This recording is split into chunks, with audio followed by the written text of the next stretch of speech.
morning, everyone. This is Joseph Trevisani. Good morning, afternoon, and good evening, I guess. Sorry for the delay in the beginning, but we are ready to go. Glad. I thank everyone for attending, of course. It is always a pleasure and a bit of an honor to have people from all around the world come and listen to what you have to say. The topic today is rather grandly called the central banked world. Over the past 5 years, since the what's known currently as the Great Recession, I have a feeling that history is going to call it something else. It's probably going to call it something related to central banks. Central banks have become the main factor in the world economy. Let's put up. There's so many different charts here I want to show. I want to keep it accurate. Let's take a look right here. Since the Federal Reserve of the United States is the dominant player, not only is it the dominant player in size, we're now looking at the Fed funds rate. Not only is it a dominant player in size, but more importantly, for the duration of this crisis, which has been going on, remember, according to the Fed funds right here, since 2007. The Fed has had the lead in policy. And it's had more effect than anyone else in the world. Now, this is one chart of the Fed's effectiveness, or at least what the Fed is trying to do. Let's look at another chart. Okay?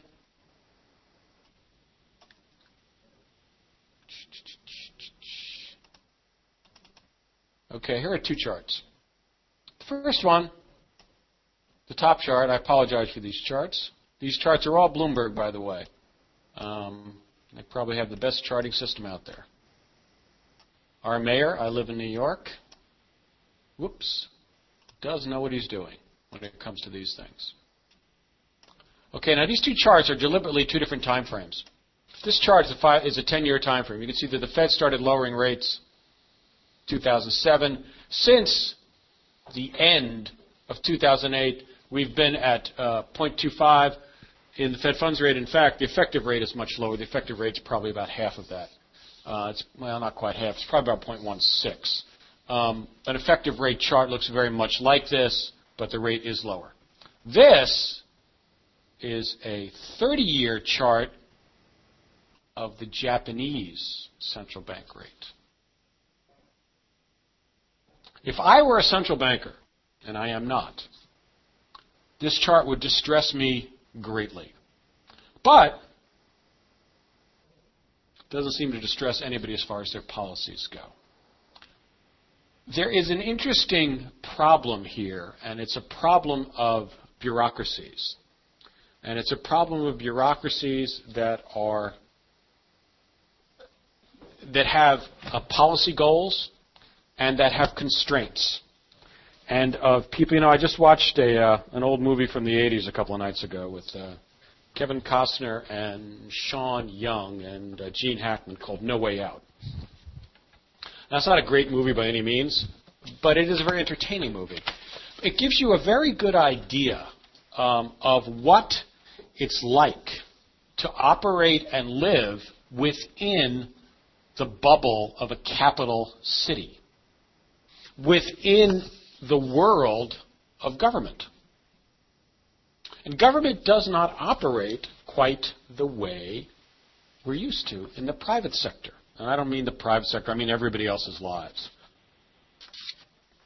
And I was thinking, as I watched all these characters, that it must, especially at the higher levels, be so easy to get an incredibly grandiose view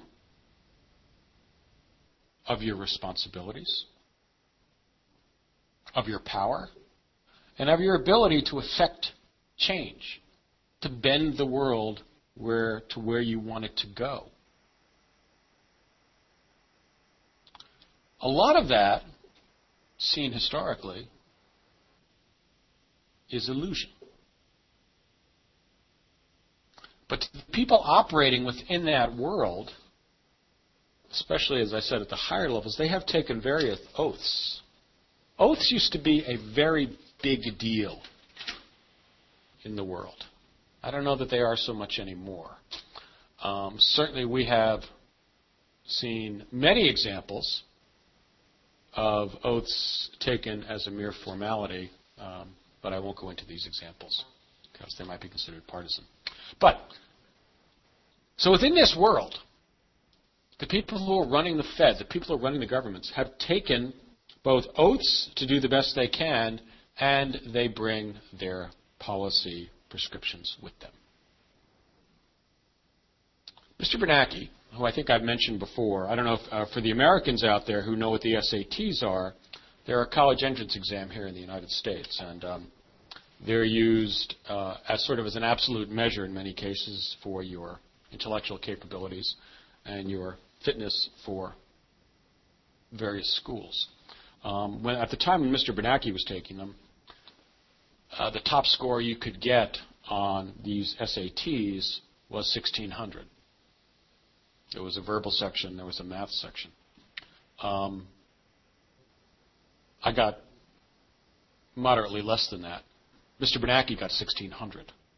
He scored perfect on both the verbal and the math sections. So this tells you the quality of the intellect, and this is true for many, and I'm sure most, of the upper echelon of government service.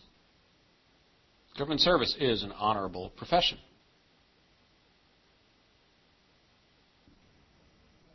But its parameters and the things that that its people are constrained to do run by different standards. So, this is the Fed funds rate since 2007. Mr. Bernanke has done this, and the Fed has done this because they felt they had no choice. And in fact, they didn't. You know, the definition of tragedy, theatrical tragedy, is when the inherent characteristics and qualities of the characters lead inevitably to disaster.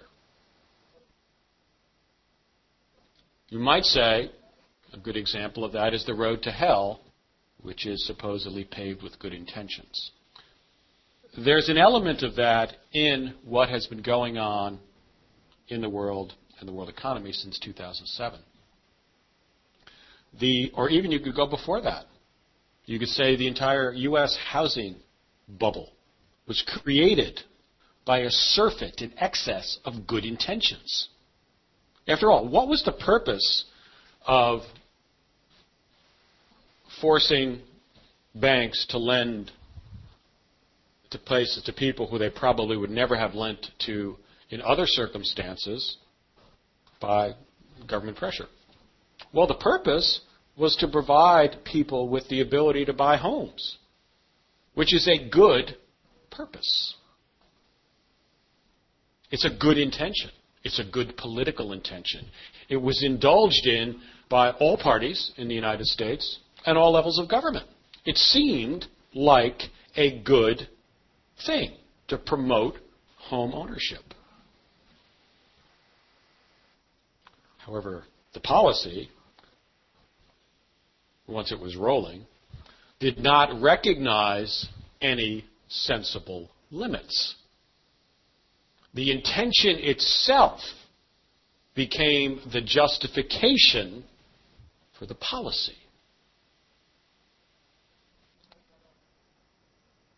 But this is not handing out lollipops. It's not giving everyone in your nursery school class, I have 2 young kids, an award for something. This, in fact, operates in the real world. And in the real world, not everyone can qualify for a mortgage. Not everyone is capable of supporting the payments. Not everyone is reliable enough. There are many factors involved here. Those good intentions are equivalent to what the Fed has been doing. Now, I know I've mentioned this before, so I'll just mention it briefly. Mr. Bernanke's specialty as an academic was the Depression.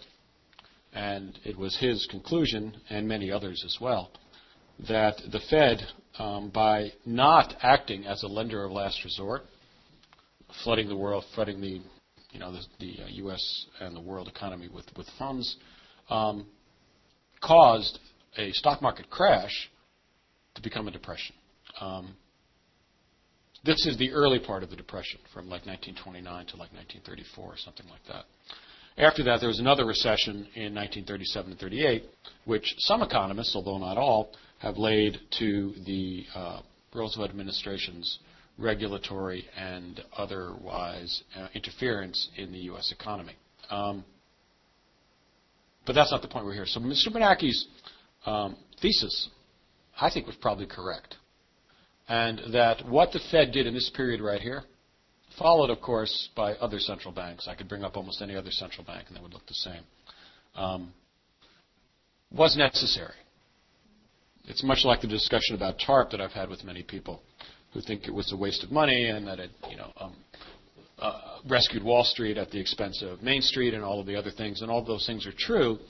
The only question which is never asked or answered in relation to TARP and in relation to this was, well, what should have been done?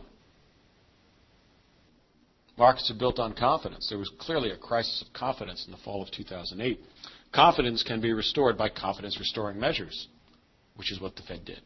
So, however inefficient or inelegant conceptually TARP may have been, in my mind, and I've spent a career, which is not over yet, in the financial markets in New York, it was absolutely necessary to do that. Okay, so here we are. The Fed leading the way with you might call the depression thesis, the anti-depression thesis. We have been at 0.25 rates. I mean, this becomes a phenomenon which now has to be dealt with. I'm going to deal with it on the other side, but I want to go through some of the history first. I follow this all the time, and it's part of my boring conversation. Many times you're going to ask my wife about that. But not everybody is as immersed in it as we are, so that's why I'm going through some of the history of this. So we have been at this 1, 2, 3, 4. We're working on our 5th year of 0.25 interest rates in the Fed funds. At 3.4, 3.5, 4%, 30-year mortgage rates. The definition of what happened in the early part of the last decade, leading to the housing bubble and everything else, was a misallocation of capital. And you could make the argument very clearly that it was due to a false price signal sent by insurance rates, by interest rates. It is difficult for me to think that that is not also the case now. But let me finish this. So this chart is a 10-year. This chart is a 30-year. If I were a central banker, this chart would scare me, or should scare me, provided I'm just not ignoring it. The Japanese have had low interest rates since 1995. That's 18 years. Those rates have never gone above 0.5%. Look at the Fed funds rate. We've got all these other rates here. Low interest rates do not create economic growth. If we need any more proof, it's this chart in front of us. Now, the thing that concerns me, and we're going to talk about what the results of this might be, is that the reason that the Bank of Japan kept interest rates so low and felt that they had to are the same reasons that the Fed is doing it. It is the inability of the fiscal side, the political side to provide the correct economic answer. The policy side is not working. The Fed, Mr. Bernanke, and his prior chairman Alan Greenspan, who's still with us, and I'm sure, although I'm not as familiar with the procedures in the Bank of Japan, these bureaucrats, that's what they are, take an oath, promise to do certain things. To do certain things which in the restriction of the power that they are given. To quote our president, I am not a dictator. Neither is Chairman Bernanke. I'm sure that were he given the kind of power the Romans used to give to a consul for 1 year in emergencies, then he would do many things on the fiscal, the taxing, the economic policy side. But he doesn't have that power. He can only operate within the parameters of his own institution. And within the parameters of his own institution, transmuted by the oath that he took, which of course is to promote employment and to control inflation, he really had no choice. And has had no choice since then. But that doesn't mean that the policies on their own will work. And so these two charts is an enormous cautionary. Please, I'll be glad to answer all questions during the talk. So please do that. People who have been to my talks before know that I like to roam all over the place. Sometimes somebody else will probably say wander, rather than keep strictly to a topic, because so much of what we're talking about is interrelated. Let me just look at the... Okay, thanks. How do you educate public corporate responsibility? That's true. Well, this gets into an area which I'll only mention. A culture, the bureaucrats and everyone else in the culture reflect the general cultural attitudes, I would say morality, in their culture. And that is something which has been the subject of much talk and much debate. But I believe, and I still believe, that most of the men and women and men in government, and I include both the executive, the legislative, and the judicial side, are people with good intentions. I may not agree with their politics, but I do hope for their intentions. But anyway, that's a long topic. Yes, the correction is absolutely, that would be my analysis exactly, that the Fed is trying to do something where the fiscal and the policy side has failed. I would agree with that. Okay, so we have these two topics here, these two questions here, okay, that the Fed is doing. I'm going to get to that in a second. I'm going to get to that question in a second about the Fed and the Forex market. So this is what we have as far as the central bank rates. Just to show you how the Fed has led the way, this is the effective Fed's rate that I talk about. You can see that it's been 0.15 more or less, so it's lower than the Fed funds rate officially. This is the ECB rate. You're going to see the same thing here. Now, the ECB, God bless their soul, kept rates high. And actually, I remember that in July of 2008, they raised their rates. It was not Mr. Trichet's most shining moment. And I don't know what they were doing in 2011 here. But, of course, that is the responsibility, you could say, or the influence of the Germans, whose economy has not collapsed. We'll look at the BOE rate. Same thing. These rates are all the same. And the last one. This last one is interesting. This is the Chinese lending rate. It's not an exact equivalent, but I wanted to get something up there from China. There's absolutely no way to do any analysis on international economics, really for the past 10 years and more, without including China, as opaque as some of the processes and some of the statistics are. Nevertheless, the size of the Chinese economy, its interrelation with the rest of the world, and also in a way, its opacity gives it actually more power than it would appear because people are not exactly sure what's going on. They're not exactly sure how the politics come about.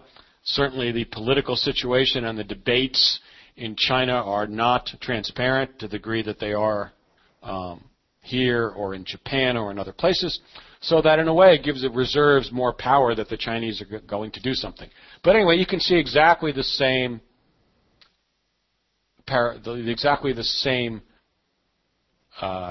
approach everywhere around the world.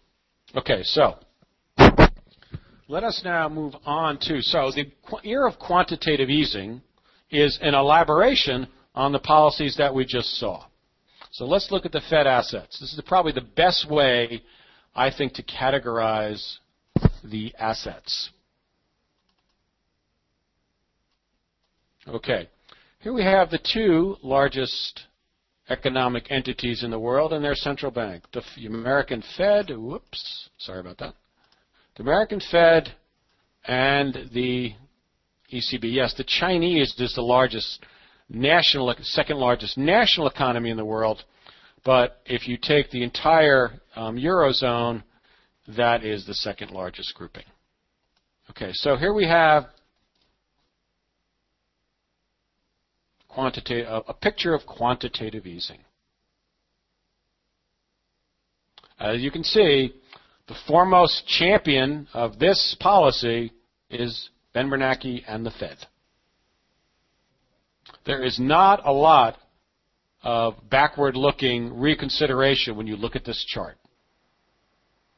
This is the chart which is supposed to sponsor inflation, and it hasn't. This is the chart which has propped up the equity markets. This is the chart which initially drove the commodities much higher. So this is the basis of our financial world right now. It certainly has not. Now, the underlying premise of the Fed was twofold. One, that you have to prevent a depression. And two, that we do this to support the U.S. and the world economy, because one is about the only thing we can do, until either the policy mix becomes right or despite the policy mix, the world economies tend to recover. Because, after all, you still do have a growing population in the world, although not in every country. And economies do tend to grow, given their own impetus. So given those two factors, the Fed, I'm sure, when they started out back here, I'll bet the only thing that was on their mind was avoiding depression, avoiding a much greater crash, avoiding a much greater calamity. And I don't think there's any question that had the Fed not acted, things would have been much uglier. Certainly if TARP had not been enacted, several other firms might have failed, and that would be a calamity of incalculable proportions. Having experienced a like calamity once, and being in the same world and the same culture we all remembered, and we do learn. You did not get 25 and 30% unemployment in the United States. I know, if you are in Spain, or in Italy, or in Greece, or in Portugal, that's hardly a consolation.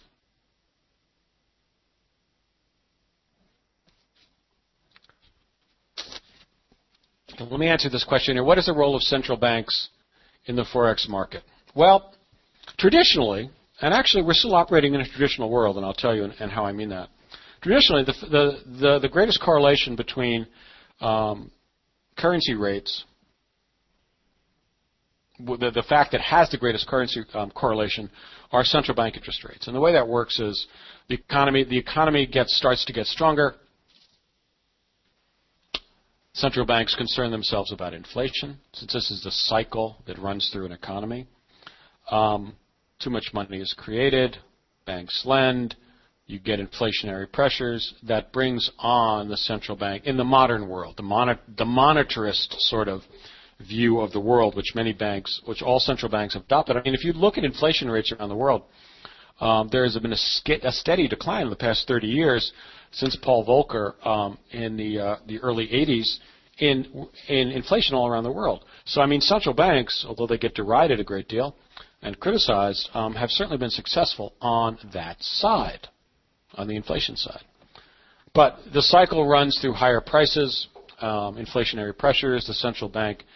Then the markets will anticipate a rise in interest rates by the central bank to contain the excesses of the market, inflation, and Mr. Greenspan's irrational. I think Mr. Greenspan did not invent that term. Anyway, irrational exuberance.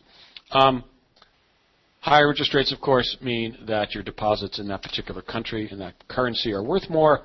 Therefore, you get flows into the country, which drives up the currency. You also get the speculative reaction, because remember, in the foreign exchange market, 90% of the volume is not deliverable, meaning it's not because you sold a washing machine to Kazakhstan and you're getting the Kazakhs back.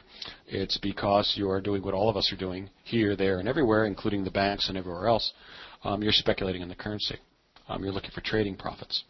But it doesn't matter. I mean, as long as there is a signal that a trader will make more money, then the trader will take that signal and operate on it, and that will drive the currency up. And the reverse, of course, is true. As economies decline, as growth slows, then the central banks will want to promote that, prevent that from being too bad, exactly what the Fed is doing here.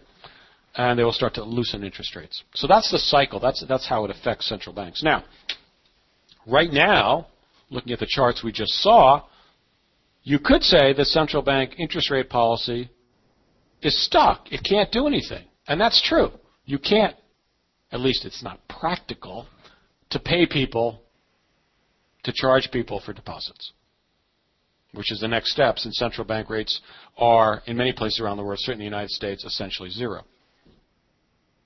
But that doesn't mean, as Mr. Bernanke has taught us very effectively, that the central banks do not have other interest rate tools. They do. So although you're no longer tracking currencies on economic effects or the anticipation of interest rates, you most certainly are still tracking currencies on central bank policy. It's only this is the policy we're talking about. I don't have the charts up here because it's not the specific thing I'm talking about today. But the markets, as the U.S. Fed has instituted its various QE policies, especially in the beginning when the policies were new and a bit of a shock to the market, there's been a direct reaction to the U.S. dollar. And it has tended to weaken the U.S. dollar, of course, for reasons that we'd expect. So you are, in fact, trading on central bank policy. It's just this kind of policy. There is, however, an new, not a new, but a very powerful additional effect that has been affecting the currency markets, and that has been the safe haven trade. If you look at the fall of 2008, everyone was piling into the U.S. dollar. Why? Because in a relative world, currencies being a relative world, and economies and safety as far as financial assets, which after all are fiat assets, they're fiat currencies. You don't own the gold. You own a stock. You own cash. You own something that is a financial instrument. The safety of these things is a relative factor. It is always possible, of course, that to be dramatic, overly dramatic, but we've had a bit of this lately, that an asteroid lands someplace on the planet, in which case, if it's big enough, most financial instruments will quickly devalue. And hard assets, like gold and houses, will skyrocket.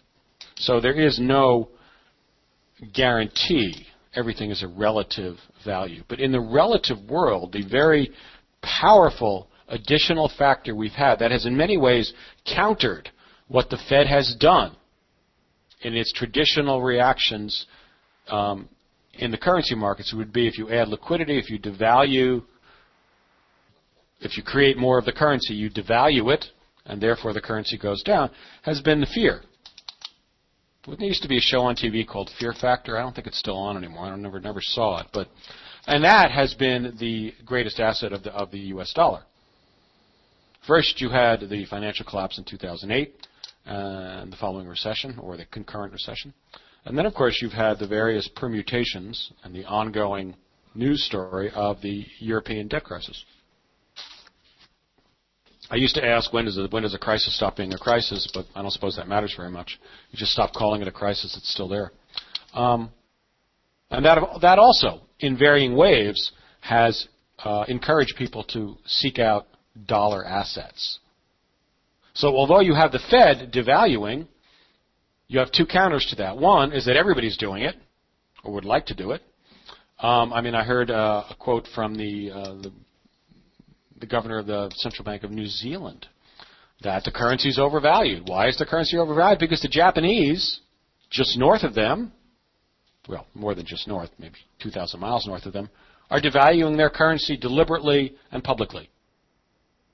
Another question, but I'll get to it in a minute. And that affects their balance of trade. Now, the Australians, on the other hand, just had a very strong employment report. They have an election soon. Labour against the Liberals, I think. Gilliard against Tony, I forget his last name, on the Liberal side. And a strong economy can only help the people, Ms. Gilliard, Julia Gilliard, I think, who's in power. At any rate, so you're getting a lot of this. So in addition to the Fed flooding the world with dollars, or trying to anyway, you have two things countering, as I said. One, the safe haven trade back into the dollar, which overwhelms, and many times, anything the Fed did.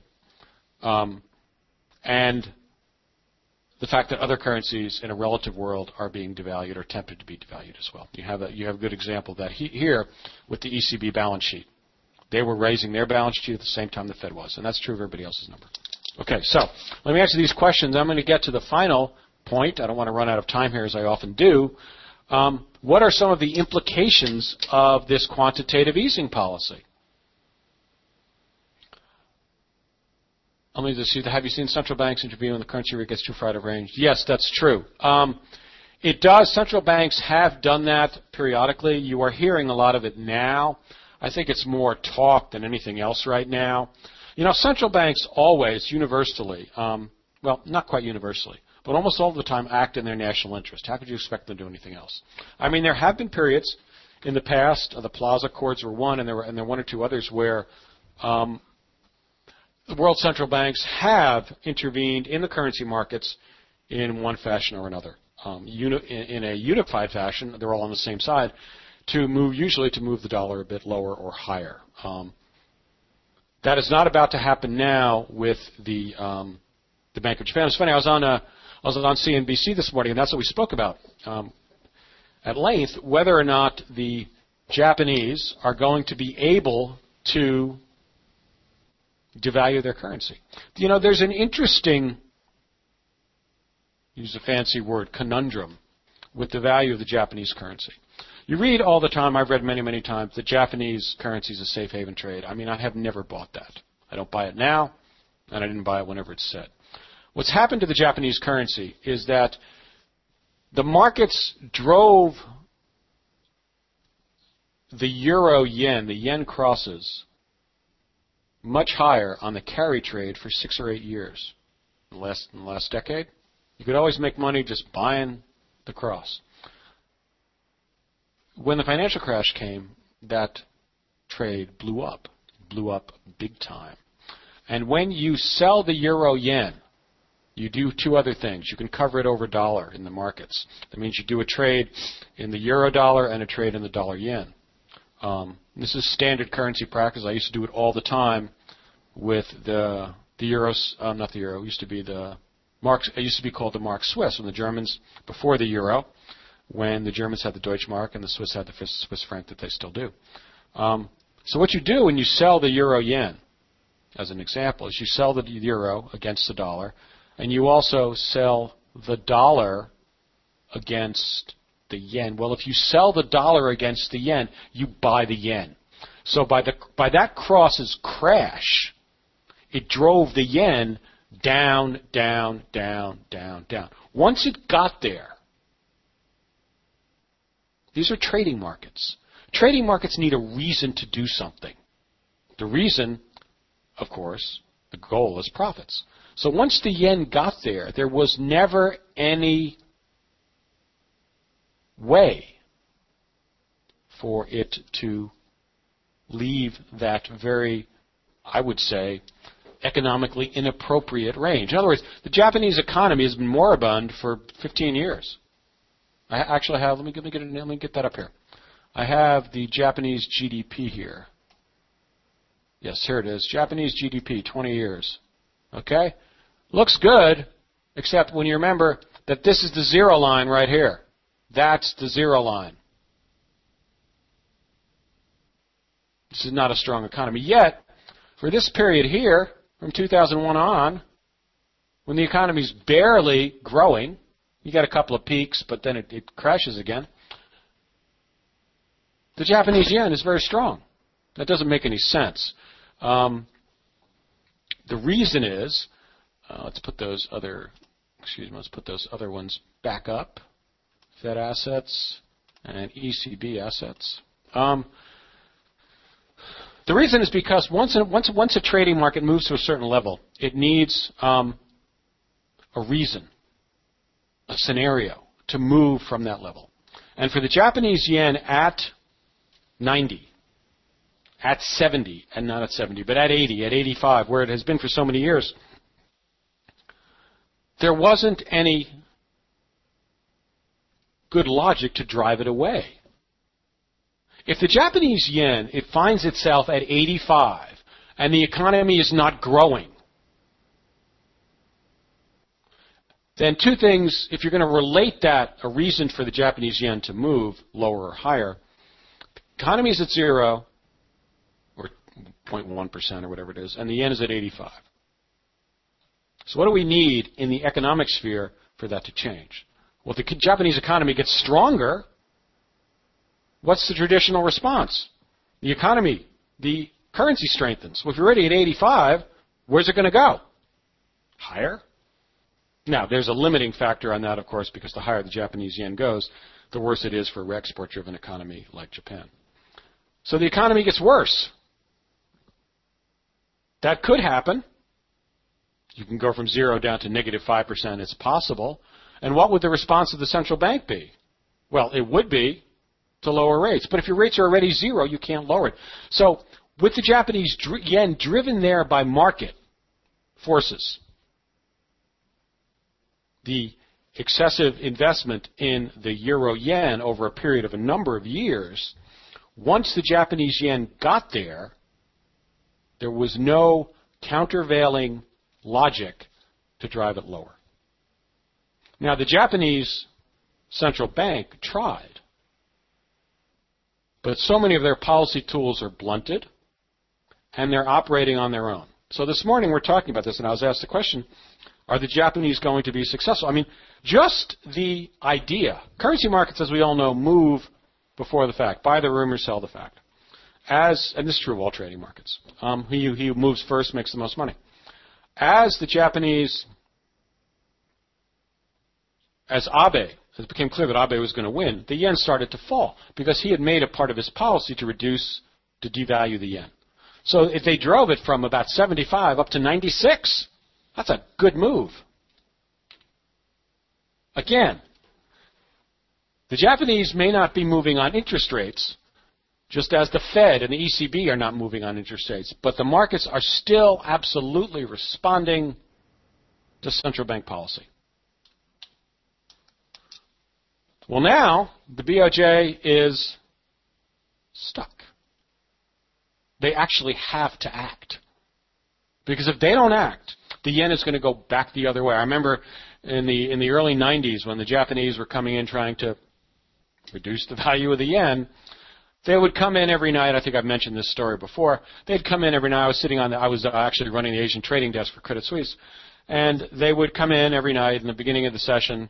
They would come in and they'd sell the yen. They'd buy dollar yen. The yen would go lower. And then they'd stop. And towards the afternoon, you took all your positions back. You went with them and you took them back. You went the other way. And they did this night after night after night. And you never got anywhere with it.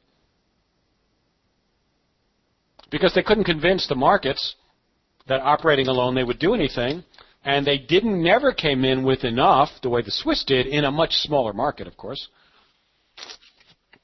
You do sort of have to beat the market over the head if you want it to do something that it doesn't want to. You have to convince it. Again, we're back to confidence. So what I said this morning was that the Japanese central bank must overdo whatever they're planning on doing. Whatever, I don't know what the market, I hate that term, I don't know what traders expect the Japanese to come in and do.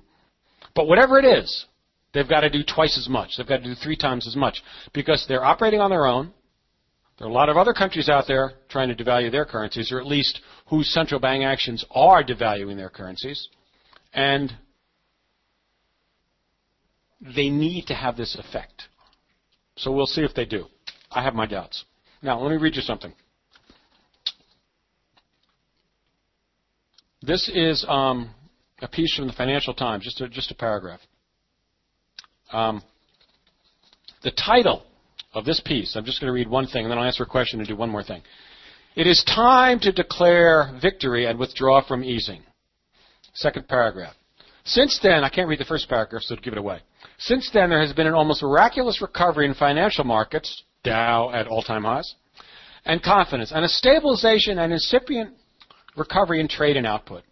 The turning point coincided with the aggressive adoption of quantitative easing, on and on and on. When do you think that was written? Of course, I have it in front of me, so I know. It was written December 1st, 2009. Certainly, the writer of this had an unfortunate coincidence with the end of 2009, of course, which was when Greece discovered that their submissions to the EU were not 100% accurate. Okay, now, let me answer a question or two, and then I'm going to do a brief thing on the topic here. I don't actually know anything about the RBA comment about statistical error in yesterday's number. I assume you're talking about the employment numbers, which were so strong. I mean, I think there were 74,000 or something there, which is like 3 times what was expected. But I haven't seen that story, so I can't answer that.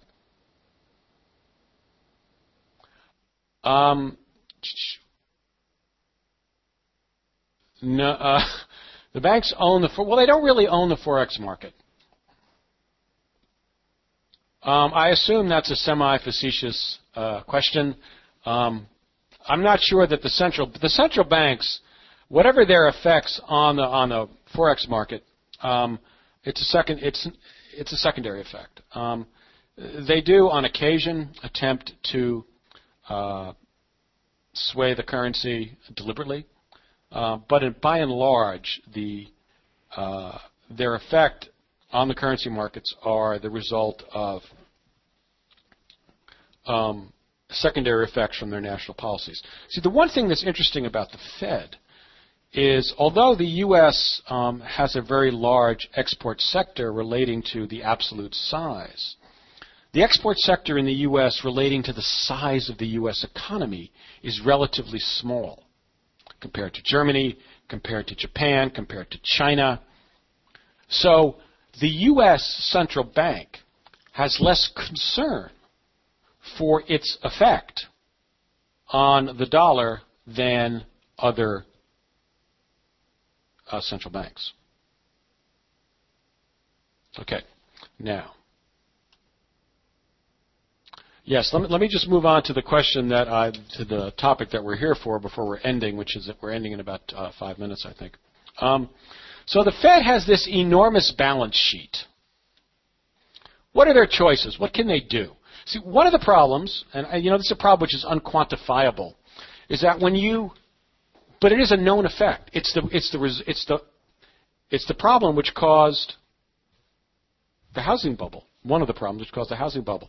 When you artificially keep, in a capitalist economy, price signals are all important.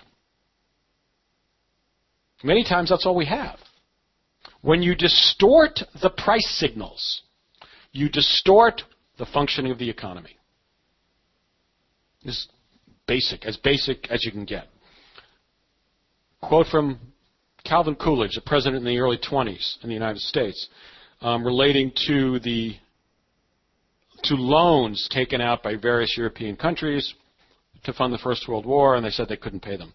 And his response was, well, they hired the money, didn't they? Meaning the price was important. Uh-oh. 2 minutes. I'm being instructed by my handler, my FX Street handler. Okay, Vicky, we'll do it. So for the Fed, they have this enormous balance sheet. What do they do with it? Aside from the fact that the economy is now, I'm sorry, but it is addicted to low interest rates. And if anyone thinks that there's an equivalent, let me do one other thing. There's an equivalent here. Just like I spoke earlier about why the yen ended up at its level because nothing was there to drive it. Something like that is true also of the Dow. If the Fed starts withdrawing rates, the Dow is not going to go back to 8,000. It's going to continue with its judgment from a higher level. Whether or not that higher level is actually justified in any absolute measurement sense by the growth of the U.S. economy, and I would say it's not, because the Fed, the Dow, as a reflection of the size of the U.S. economy, is completely out of whack on a progressive scale. The Dow is rising much higher than the size of the economy or corporate profits or anything else that is driving the economy. So, if you think that the Dow and the other equities around the world are giving you a good picture, I mean, be careful of all of the equity analysts who are out there talk about how we're going higher. That's their job. If you think that is, simply ask them a question. Well, what happens if the Fed announces the end of QE tomorrow? What do you think the Dow would do? The Dow would crash. And so that tells you what's driving up the equities and some other things too. So the Fed has a couple of possibilities here for the end of QE. They can, one, stop QE, but not, which is probably what they'll do. Well, they'll slowly end it, but not sell off their balance sheet. Well, in relation to their balance sheet, what can they do? They could go out into the market and start selling. I can almost guarantee you they're not going to do that because they've got a lot to sell. And if you thought that somebody who had $2 trillion worth of stuff had to come out and sell, and you were in that market and you had a bid, what are you going to do with that bid? You're going to withdraw it from the market. And so the market's going to fall even farther and faster. The other thing that they can do, now they have mostly bought, and I think this was probably on purpose, because they're trying to affect interest rates, and interest rates are, when their buying of the MBS has helped with mortgage rates, but general interest rates are affected more by shorter-term rates. So they've kept their purchases to the shorter end of the interest rate yield curve. That means two things. One, that those things can run off. So the Fed can let all of these things mature, and they don't have to go into the market. This is also, unfortunately, what the government has done. In the government, in issuing most of their $1 trillion of debt every year, they've stayed short. Why? Well, interest rates are cheaper in the shorter end. However, that stuff has to be rolled over. All of that debt has to be rolled over. And so it is both an immediate, and sounds a lot like politicians operating, doesn't it? It's an immediate benefit, and it's a future cost. All the debt that the U.S. amassed is going to have to be paid off by somebody in some fashion, either through inflation, higher taxes. It's going to have to be paid off somehow. Who's going to pay? Nobody in his office. Now, our children, my children, are going to have problems from this. So the Fed has two possible ways of dealing with it. And it's my guess that once they start, now, the Fed is very much trapped by its policy. The strength of the economy, such as it is, there's another thing we were talking about this morning. It looks very much like the U.S. economy is improving, but that has happened. If you look at especially the job numbers from the past 3 years, there's a pattern. The beginning part of the year, you get better numbers, you get optimism, and then it tails off towards the end of the year. We've seen that for 3 years running now, so we'll see if that happens this year. So the Fed has been, the U.S. economy, the strength of the U.S. economy, such as it is addicted to low interest rates. Low interest rates are a huge benefit for businesses. Costs of funds are low. And that keeps profits high. So, no one knows how strong the economy has to be for the Fed to start raising rates, or at least to stop QE. Just the merest hint in the Fed minutes, not from the ruling body, the ruling group, Bernanke and the Doves at the Fed, but from some of the perennial dissenters to this policy, and there are perennial dissenters on the Fed, not all of them are voting, but they can talk, that this policy probably needs to end, set the markets in a tizzy. Now, you are getting other responses out there because, the Treasury, the 10-year Treasury is back above 2%. It was down at 1.4% back in July. So the markets will move to some degree. The interest rate markets will certainly move to some degree without the Fed moving. And so as soon as the Fed starts to move. Okay, folks, I did a little bit astray here. I have actually 2 more pages of notes specifically about the Fed. I think maybe we should cover this in more detail, and I will speak about it specifically next month. So I thank you all for attending. I hope it was useful. I hope it was interesting. I hope there weren't too many stories. And I'd like to thank FX Street, Maud, and Vicky for their help. And we'll see you all next month. Everyone have a very good day. Take care.